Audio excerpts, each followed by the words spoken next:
ka-ideas, nandito na tayo sa pagbabarnish ng mga pinton dito sa ginawa nating cabinet. Ayan.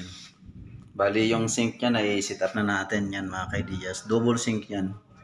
Tapos dito, lahat yan, i-barnish natin yung pinto dyan. Bali dito sa gitna mga ka-ideas, dahil walang ready mix na cutting dyan, gumawa tayo ng frame dyan. Ito mga ka-ideas. Dito yan sa gitna. Yan, ito. Dito siya. Ngayon, ang gagawin natin dyan para makahabol siya sa wood texture is ihahaspin natin yung dalawang frame na yan para makahabol siya dito. Kasi ibabarnish natin yan. Bali, magagawa natin yan ng haspi. So, yung mga ka-ideas, may nagawa na tayong kulay dito. Bali, hindi ko napakita sa inyo mga ka-ideas. Pero napakadali lang naman. Ang ginawa nating kulay is dark mahogany na may pagka-red siya. Kaya yung kulay natin is may yellow, red, saka bulletin red. Ito yung red natin is bulletin red, tapos Venetian red pala itong isa. Tapos ito Hansa yellow. Tapos may oil wood stain tayo na mahogany, which is ito yan mga ka-ideas. Kung hindi tayo nag-mix dyan nag-add ng kulay, is ito yung natural niya na mahogany. Pero gusto natin is magkaroon siya ng light na magiging dark siya na may pagka-red, kumbaga Nara type na mga antigo na Nara type, yung matitigas na. Kagaya nito, may pinunas na tayo dito mga ka-ideas. Ayan. Yan yung minix natin na kulay. So, yan lahat ang gagawin natin. So, yan mga ka-ideas. Napakadali lang naman ito maggawa ng kulay. Basta ang tip lang dito mga ka-ideas sa pagkukulay, paggawa ng kulay is unti-unti lang na pag-a-add ng kulay, basta hanggang sa makuha natin yung gusto natin na kulay. Basta related kayo sa mga ka-ideas is hindi naman kayo mahirapan. Basta alam nyo yung kulay ng kahoy. So yun mga ka-ideas, gagawa tayo ng simple varnish. Bali ang gagawin natin, wood stain muna tayo. Tapos iipitin natin na siya ng sanding sealer. Tapos patapos natin masanding sealer yan, lilihan natin siya ng 240 degree. Tapos pagkatapos natin iliha, papatungan natin siya ng clear crush na sealer na haluan din natin ito ng konting kulay. So yun mga ka-ideas, samahan nyo ako sa ating pagbabarnish para mayroon tayong makuha dito na idea sa pagbabarnish. Napakasimple lang ang gagawin natin mga ka-ideas dito. Kahit sa mga beginner, kayang-kaya itong gawin na pagbabarnish. Basta tutukan nyo lang ang gagawin natin mga ka-ideas. Meron kayong makukuhang idea dito sa ating pagbabarnish. So yun mga ka-ideas, continue tayo sa ginagawa natin pag-wood stain. Bali, bukas ko na siya isi-sealer para talagang kapit na kapit yung wood stain natin. Kasi ang gagamitin natin dito mga ka-ideas sa pagbabarnish natin is brush lang. Wala tayong compressor or spray.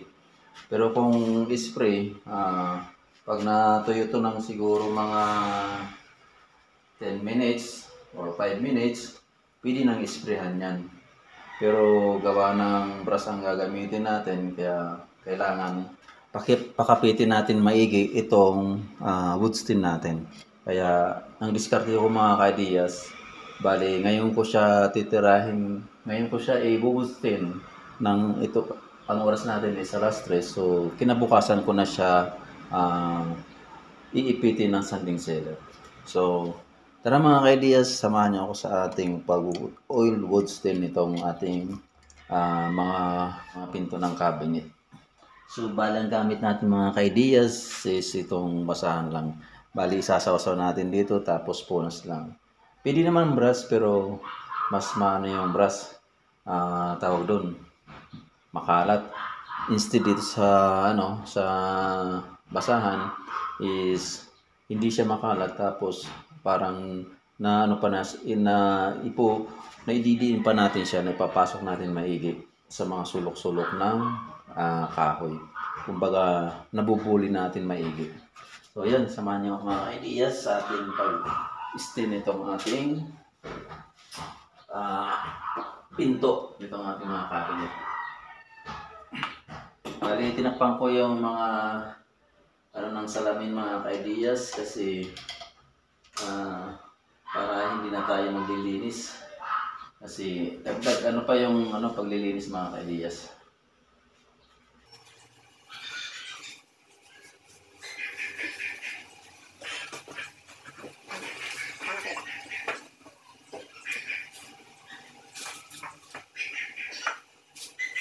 Huwag kayong mag-alala mga ka-ideas kung magkalat sa kamay kasi madali lang naman itong tanggalin. Punas lang ng pen thinner. Ito, kagaya nito mga ka-ideas, yung mga groove niya. Pag diniinan natin siya ng basahan, papasukin siya. Kagaya niyan, no? Pag brush kasi, pabalik-balik ka dyan. Medyo matagal pumasok. So, mas komportable ako dito sa ginagamit nating basahan.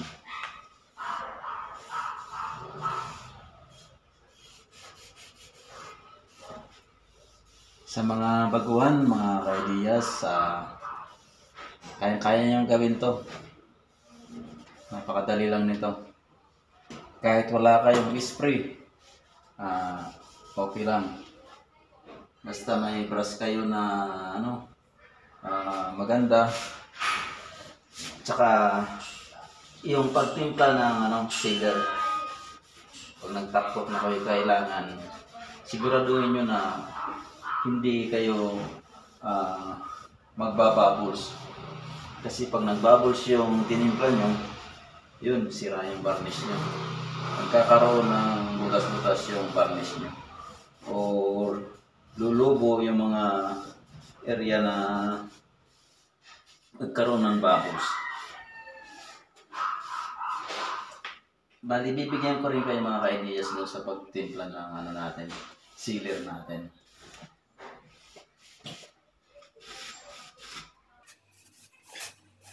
Tapos, bibigyan ko rin kayo ng tip sa papahid na natin takot para maging kakulay talaga siya ng kahoy na gusto natin. Ayan, napakadali lang mga ideas. Bali, nalawa ko pala sa mga ideas ng tingnan. Itong pang-skin natin. Hindi siya purong skin lang. Nahala ko ng tingnan.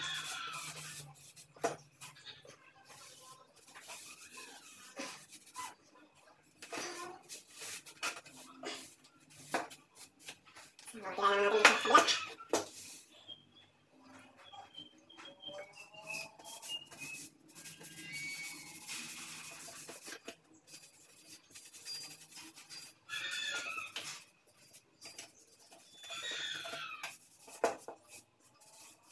Ay, hindi ko na-analyze yung hinges mga ideas. Kasi, dagdagan ko yan. Balik-balik. Ito pala, kaya may butas mga ideas dahil nabaliktad natin. Kaya nagkaroon siya ng butas. Pero, nakapal naman natin kaya hindi naman siya halata.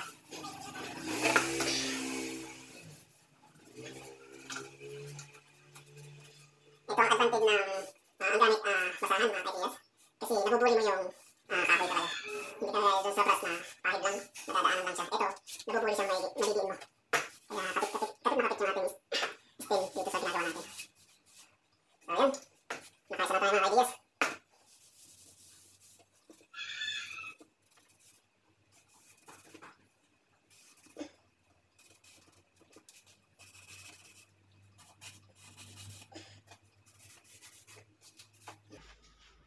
Yan na yung mga kaidiyas, yung na lagyan natin ng stain.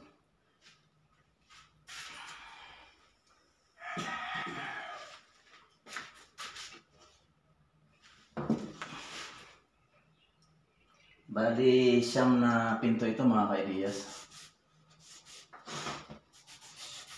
Dahil siyam na box yung ginawa natin dito sa cabinet natin.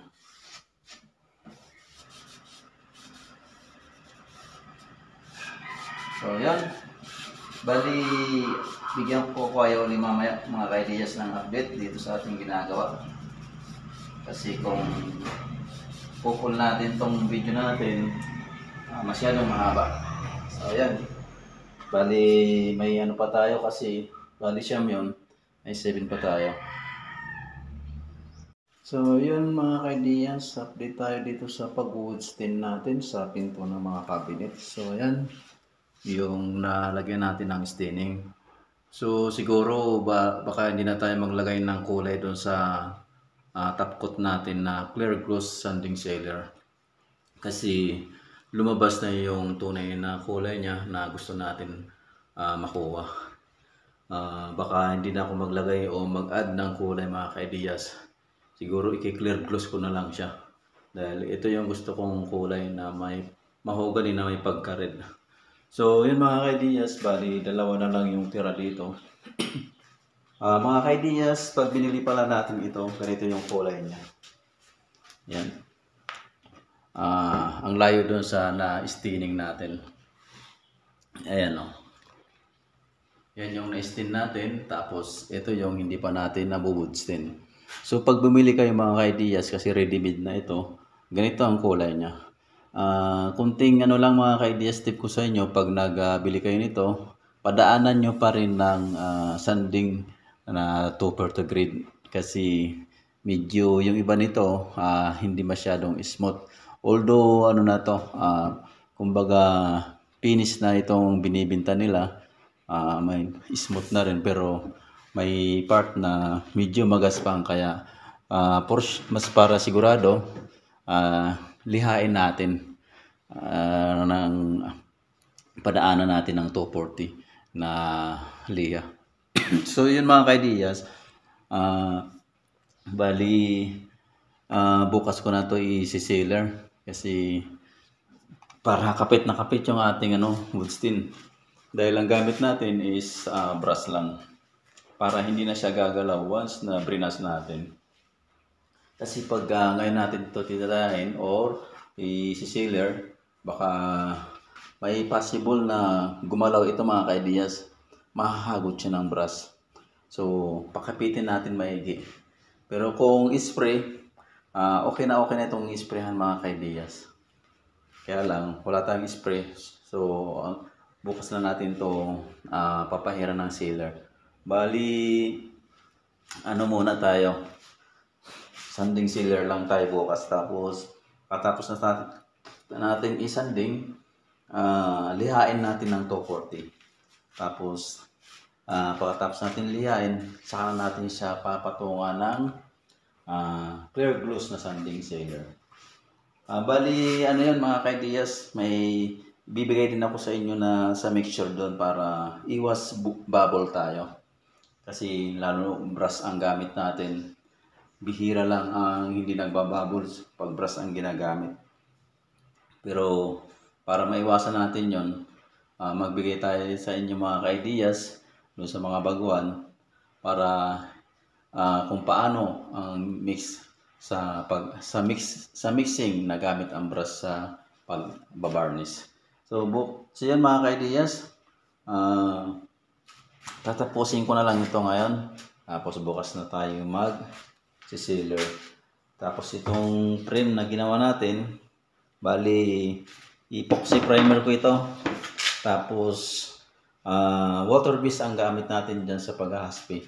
Kasi pag QDE or enamel, hindi pwede natin ihaspi yun dahil may self-labeling yun na pag enamel or QDE ang gamit natin. Unlike doon sa water base, kung paano yung pinahid mo, ganun din siya na magpo-form. hindi siya gagalaw. Ang QDA kasi matagal matuyo kaya meron siyang self-leveling. Kumbaga gumagalaw siya. So yan mga ka-ideas, update ko na lang yung bukas once na nagano tayo sailor. Bali tatapusin ko lang tong dalawa.